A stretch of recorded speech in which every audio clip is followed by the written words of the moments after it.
Gibran sanggup mengusik popularitas para capres 2024. AHY pun manyun jadinya. Cikeas makin kejang-kejang. Dan memang Pak Prabowo mendorong banyak anak muda untuk berkontestasi dalam banyak ajang kontestasi politik, termasuk di 2024 nanti. Mas Gibran anak muda sudah memimpin Solo, kemudian bila ingin maju lebih tinggi lagi, mendorong semua anak-anak muda yang punya kompetensi dan punya keinginan untuk berkontribusi terhadap bangsa dan negara. Inilah yang kita dambakan, yang kita impikan, kalau misalnya lebih banyak lagi anak muda seperti Mas Gibran dari misalnya nanti dimanapun, misalnya dari PSI atau dari partai lain yang memang punya kinerja luar biasa untuk membangun, yang harus kita support terus dengan gagasan, aktivitas, mau berkolaborasi dan selalu terbuka dengan ide-ide, nggak pernah takut dikritik. Sejak awal memang berinisiatif mengusung Mas Gibran di Solo, jadi bukan hal yang biasa atau luar biasa. Artinya memang sudah terbangun komunikasi politik dan hubungan politik yang erat. Ini memang komunikasinya konteksnya memang ingin melekitkan atau mempromosikan Mas Gibran akan diusung, apakah itu di Jawa Tengah atau di Pilkada DKI. Ya, orang yang sudah benar-benar matang dan siap terjun di dunia politik nggak perlu berkoar-koar mempopulerkan dirinya, toh nggak perlu banyak bermain kata-kata manis. Dia akan memikirkan cara yang strategis, langkah terbaik yang sesuai dengan konsisten dengan aspirasi yang dia bawa. Semuanya akan diperhitungkan dengan matang. Memang untuk terjun ke dunia politik ya harus bisa memanfaatkan peluang. Walaupun skopnya kecil, namun jika dikerjakan dengan optimal maka akan menghasilkan efek yang maksimal untuk karir politiknya. Oke, ini persepsi saya terhadap seorang Gibran. Gibran memang anak seorang presiden, tapi sejak awal ayahnya menjadi presiden, Gibran itu terlihat sangat menghindari dirinya dikait-kaitkan dengan persepsi enaknya jadi anak presiden. Gibran terlihat sangat ketus dan bermuka masam di depan media. Juga irit sekali dengan kata-kata kalau ditanya-tanya oleh awak media. Butuh waktu lebih dari 5 tahun kemudian hingga akhirnya Gibran memutuskan untuk terjun ke dunia politik. Selama bertahun-tahun, Gibran berusaha keras membuktikan pada publik bahwa dirinya tidak sama dengan anak presiden sebelumnya. Yang kita tahu sendiri sangat jauh sifatnya dibandingkan dengan Gibran. Yang menikmati diusung ke pilkada untuk tingkatan tinggi langsung jadi cagup, lalu diangkat bapaknya jadi ketua umum partai. Nah, Gibran sudah membuktikan kepada publik bahwa dia tidak mendapatkan dan tidak memerlukan keistimewaan semacam itu. Nah, begitu sukses di pilkada, Gibran pun mendedikasikan dirinya untuk kerja dan bekerja. Banyak yang sudah dia lakukan di Solo, dari mengawal vaksinasi, mewujudkan janji-janji kampanyenya terkait transportasi dan ekonomi, lalu memulai pembangunan proyek internasional, Masjid Hadiah dari Uni Emirat Arab, sampai menggebrak soal pungli. Cukup dengan bekerja dengan benar, menjaga komitmen terhadap warganya, dan menjaga integritasnya, maka karir politik Gibran akan moncar. Hasil kerja nggak akan mengkhianati usaha. Gibran tahu bahwa kesuksesannya memimpin kota Solo akan berbuntut sangat baik untuk karir politiknya. Artinya, dengan otomatis Gibran bisa mendongkrak citra politiknya sendiri. Dengan mandiri, tanpa omong kosong, tanpa perlu berkoar-koar, atau keliling Jawa, atau pencitraan pakai nginep di rumah ulama besar.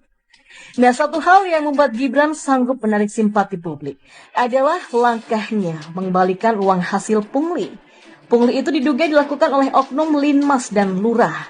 Gibran sempat berkeliling menemui banyak pedagang ketika berupaya mengembalikan uang itu. Video kegiatan Gibran itu pun sempat viral dan tentunya mengundang kekaguman dan simpati publik juga nyinyiran. Gibran juga ditemani oleh camat dan jajarannya berkomunikasi pakai bahasa Jawa halus khas Solo dan meminta maaf atas adanya pungli itu sambil mengembalikan uang kepada warga. Nah, sebuah langkah yang powerful dari sudut pandang politik.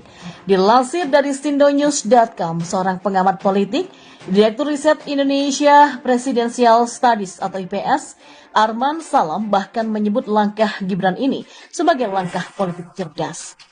Oh ya, jadi dengan mengembalikan uang hasil pungutan liar oknum aparat tersebut kepada para pedagang kecil ya, itu memang merupakan langkah politik cerdas, karakter pemilih Indonesia mayoritas masih tradisional, sehingga program populer seperti belusukan dan atau mengembalikan pungli itu menjadi magnet besar pemilih dan jika dikelola dengan baik, nggak menutup kemungkinan bisa jadi senjata tangguh pada aneka kontestasi selanjutnya, kata Arman. Dan masih menurut Arman, apa yang dilakukan Gibran bisa mengusik popularitas, elektabilitas, bahkan dukungan kepada jawara survei dari unsur kepala daerah lainnya. Meski kepala daerah yang moncat di papan survei seperti Gubernur Jawa Tengah, Ganjar Pranowo, Gubernur DKI Jakarta Anies Baswedan, dan Gubernur Ridwan Kamil punya kebijakan populis, tapi urusan mengembalikan pungli relatif belum dilakukan oleh mereka. Tentunya, masih banyak hal lain yang bisa dilakukan Gibran selain pengembalian uang pungli. Namun, melihat masifnya budaya pungli di berbagai wilayah tanah air, maka langkah Gibran sangat bisa dijadikan contoh untuk para pejabat publik lainnya. Bahkan Arman sudah menyebut jabatan Gubernur DKI sebagai karir politik yang bisa dilalui oleh Gibran. Semua ini membuktikan bahwa Gibran lebih siap tempur di dunia politik ketimbang anak mantan presiden yang satunya. Gimana mau berkarir di politik kalau tidak punya jabatan publik? Sementara Gibran sudah bisa menggebrak, bahkan menyentil para jawara survei capres dengan hanya bekerja dengan benar. Oleh sebab itu, saya pun yakin bahwa Gibran tidak perlu menjabat wali kota sampai 2 kali, kalau toh nanti pengen masuk ke Pilgub. Entah di Jawa Tengah ataupun di Jakarta. Nggak perlu pakai baliho besar raksasa, cukup dengan bekerja saja. Gibran sudah siap. Jika yang bertemu dengan wali kota Solo, Gibran Rakabuming adalah orang lain, mungkin nggak bakal jadi berita heboh ya.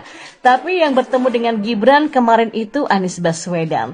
Akhirnya dunia politik pun heboh, dunia politik gonjang-ganjing. Dan dugaan pertama, Anies ini memang lagi caper. Cari perhatian, seperti yang sudah saya sampaikan dalam bahasan sebelumnya, ada PR besar yang diemban oleh Anies, yakni bagaimana caranya agar elektabilitas dirinya cukup terjaga. Karena masih ada waktu yang cukup panjang loh, lebih dari 1 tahun hingga sampai ke Pilpres 2024. Berhubung sudah tidak lagi menjadi gubernur, maka Anies pun perlu jungkir balik untuk tetap eksis. Apalagi kan koalisi partai yang mengusung Anies nyapres masih belum terbentuk. Yang deklarasikan baru Nasdem. Ini nggak ada artinya untuk benar-benar maju nyapres. Maka wajar aja tuh ketika Anies kemudian menemui Gibran. Jadi terlihat akrab dengan Gibran, bahkan muji-muji Gibran ya supaya masuk berita dong. Apapun yang terjadi dengan anak presiden pasti jadi berita. Pertemuan yang berlangsung sekitar 40 menit secara tertutup itu jadi bikin penasaran publik. Apa sih tujuannya? Baik Anies ataupun Gibran mengaku bahwa mereka berbagi pengalaman soal transportasi perkotaan. Tapi kok tertutup? Seakan memang disengaja ya agar menarik perhatian publik. Kalau memang begitu sepertinya Anies nih yang punya ide. Wele. Nah, berbagai analisa pun beredar. Ada yang menyebut Anies berusaha memecah belah PDIP. Anies disebut mencari keuntungan untuk memperbesar perolehan suaranya di Jawa Tengah. Anies disebut merayu Gibran untuk maju di Pilgub DKI Jakarta dan memposisikan dirinya seolah-olah sebagai seorang kingmaker. Ini diperkuat dengan perkataan Gibran yang memuji Anies, yang menyatakan kalau Gibran berguru sama Anies sebagai Gubernur DKI Jakarta yang sukses. Seakan membenarkan bahwa Gibran sedang berguru sama Anies untuk maju di Pilgub DKI Jakarta. Ada juga tuh analisa yang menyebut makna pertemuan itu adalah Anies sedang melempar sindiran kepada berbagai pihak yang tidak mau berkomunikasi dengannya. Ini terlihat dari pujian Anies kepada Gibran, menyebut Gibran punya sifat baik yang bisa jadi contoh, yakni menjangkau semua disapa dan semua diajak silaturahmi. Anies nyindir cebong gitu ya. Lalu ada juga tuh yang menduga ada negosiasi politik antara Anies dan Gibran. Anies meminta Gibran jadi mediator untuk mendapatkan dukungan dari Presiden Jokowi. Sedangkan Gibran mendapatkan keuntungan untuk memuluskan jalan kalau pengen maju di Pilgub DKI Jakarta. Ya, karena Anies kan disebut-sebut punya basis massa di Jakarta. Ada juga analisa yang menyebut bahwa pertemuan Anies dengan Gibran sekalian membantah kalau Presiden Jokowi berseberangan dengan Anies. Nah, selain untuk membantu agar Gibran bisa menang di Pilgub DKI Jakarta sih. Jadi ada yang menilai Anies mau menarik keuntungan dari Gibran. Lalu ada juga yang menilai bahwa baik Anies ataupun Gibran bakal sama-sama diuntungkan oleh pertemuan itu dengan dihubungkan dengan Pilgub DKI Jakarta.